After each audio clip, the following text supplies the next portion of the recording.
Alright, it's that time in the week when we all get ready to spray because it's time to watch TNA. We are coming off a fairly decent Sacrifice pay-per-view. On that show, Dolph Ziggler turned heel, and Santana and Ali are going to fight again on this Impact, so this great feud continues. But the show opens up with Masha Slamovich, who successfully retained her belt against Cora Jade. She brags that she is the best champion and she's going to defend that belt against any challengers. Her cookie cutter promo is interrupted by everybody's favourite, Tessa Blanchard. Tessa makes fun of how she's dressed. Well, she does look like a Martian tonight. She says beating Cora Jade isn't even a big deal. Tessa wants to go for a belt, but instead, Masha is jumped by JC Jane from NXT. Yay. Santino Marella can take no more of this. He tells JC Jane that she is not allowed to act like this in TNA, but then he rewards her with a title shot next week. Wow, what crap management, Santino. She did something wrong and you reward her. He also bans Tessa Blanchard from ringside. It feels like they're doing everything and anything to keep Tessa away from that belt, which is possibly a good thing. Lots of fans are still kind of upset by her, and at the same time, that is the only exciting feud you can build right now, so probably don't want to burn through that too quickly. This is what happens when TNA didn't build up any of their other women's wrestlers. Santino moans at his daughter backstage for the actions of JC Jane. She had no idea that she was going to be it. Sounds like an NXT invasion of jobbers. The opening match is a tag team match. Starved Eric Young and Wheeler Yuta on Crack take on the Little Rascals. Cracker Yuta is destroyed with Rascal attacks, but somehow he stays in the match. Eric Young causes a distraction so the Northern Armory can do a chop block into a Superman punch to the back of their head. God damn it, this match is boring. The Northern Armory are completely devoid of any character, they just slowly do submissions for a few minutes. Zachary Wentz finally kicks Crackhead Young and tags out. Trey throws kicks at everybody. He cutters Crackhead Young on the ropes into a German suplex from Wentz. Miguel hits a cab driver slam, but it's not over because no cover is made. Instead, the Rascals hit Feed Them to the Lions, and that's the three. Not the greatest match you'll ever see, and these Northern Armory guys are so boring. Why are they even on telly? Eric Young and his Crackhead crew are about to jump the Rascals when Ace Austin makes the save with a chair. Can we please, for the love of God, find something interesting for these people to do? It feels like Ace Austin's entire TNA career has been pointless tag team match after pointless tag team match. In the back, it's a very happy looking Xia Brookside. Not sure why she's so happy, she was recently hit in the face with mist from Rosemary. She also has the weirdest accent ever. She's supposed to be English, but she sounds Australian.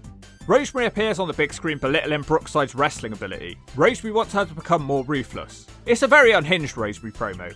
She wants to face her in a tag match tonight. Here comes First Class for their Penthouse talk show. I have to say, props to TNA for consistency. They try this talk show every single week. You're not going to know if something's working if you give up after 1 or 2 attempts. It's not how hard you're hit in the gut, it's how many times you get back up. They rant about nothing for a while until they get interrupted by... oh no. Chavo Guerrero. You've got to be kidding me. I thought we were past this, TNA. This man took years off my life with his horrible screeching promos and constantly claiming he was worthy of being TNA World Champion. But we are in El Paso, Texas, so I probably should have expected this. Francis says that any WCW wrestler should sit down before they get hurt. And he never asked to have the worst wrestling member of the Guerreros on the show. If he wanted a good one, he'd call up Dominic.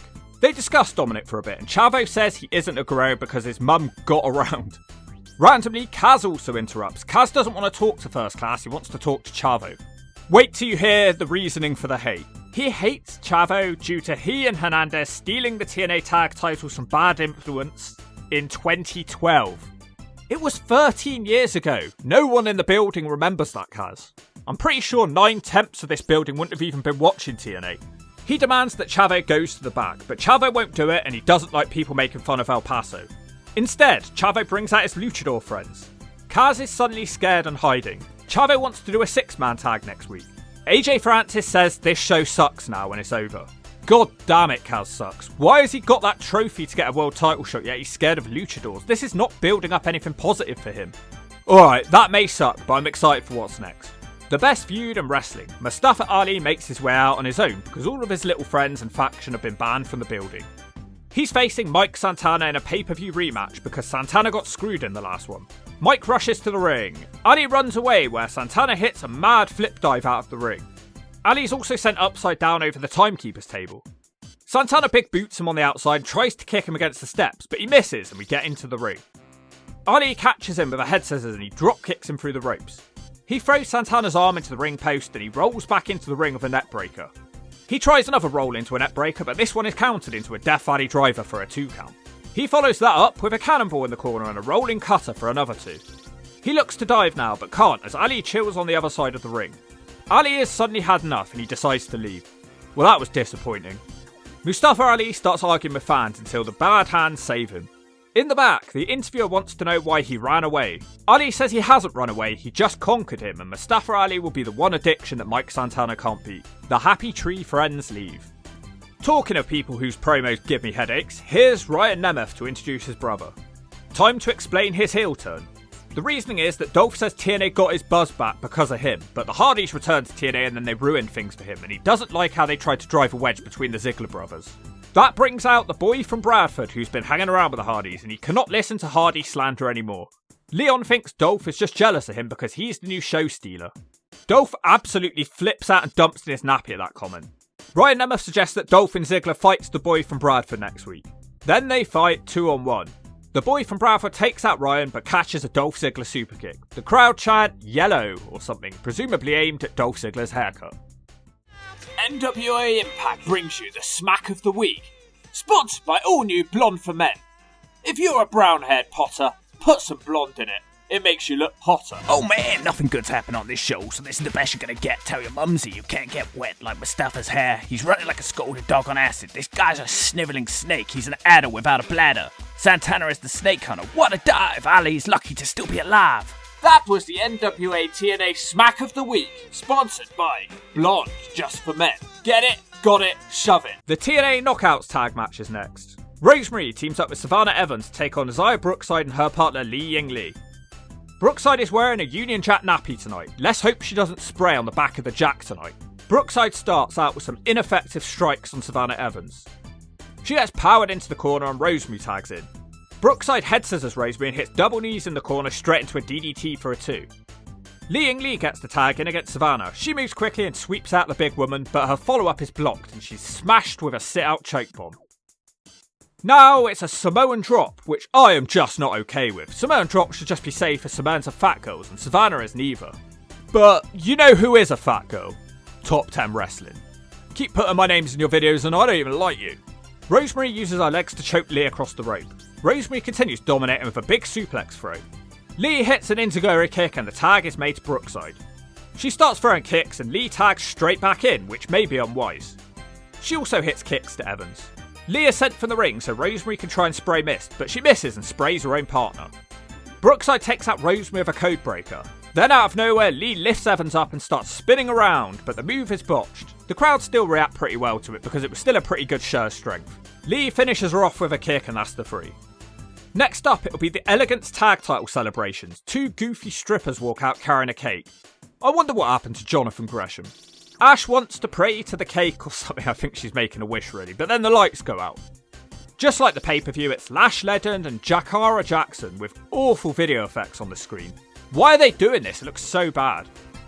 There's a hilarious size difference between these teams. What are they feeding these girls? They want to fight them or something, but Spitfire interrupt because they are still owed a contractual rematch. But they don't get to say much before there's another interruption. Gigi Dolan and Tatum Paxley.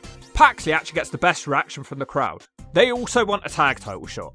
Ash is livid that her celebrations have been ruined. Dolan actually got a chuckle out the hawk when she asked what Ash was going to wish for to the cake. To kiss her ass. Kiss Sonny Siaki's ass. This whole show is ass. They all fight, but the security dorks quickly break it up. The man without a grin, Steve Macklin, tells Eric Young to leave him alone. He doesn't want his help in life. He has now realised that Eric Young helped him to win his pay-per-view match, but despite that, he refuses to join the Northern Armory. The main event is a tag match between the Slapnut System and Elijah and Joe Hendry. Joe starts out smashing beyond average with a bunch of power moves. Elijah gets the tag and they do a double elbow together and a big boot for Slapnuts. Elijah hits Walk with Elijah too, and the musical morons hold the ring. After the break, Hendry hits a suplex to Slapnuts. Miss Pierce creates a distraction and the System are finally able to land some offense. Elijah lands a net breaker and the hot tag to Hendry is made. He gives Myers a sack full of shit. The System cheat again and Myers almost wins with a spear. Hendry fights off a back pat stunner as Elijah returns and Hendry beats Myers with a standing ovation. The way the commentary team were talking, it sounds like the Slapnut System might be done. That's the end of the show. A wholly uneventful show, nothing interesting, boring, a complete waste of time. The highlight of this show was an NXT girl telling someone to kiss her ass.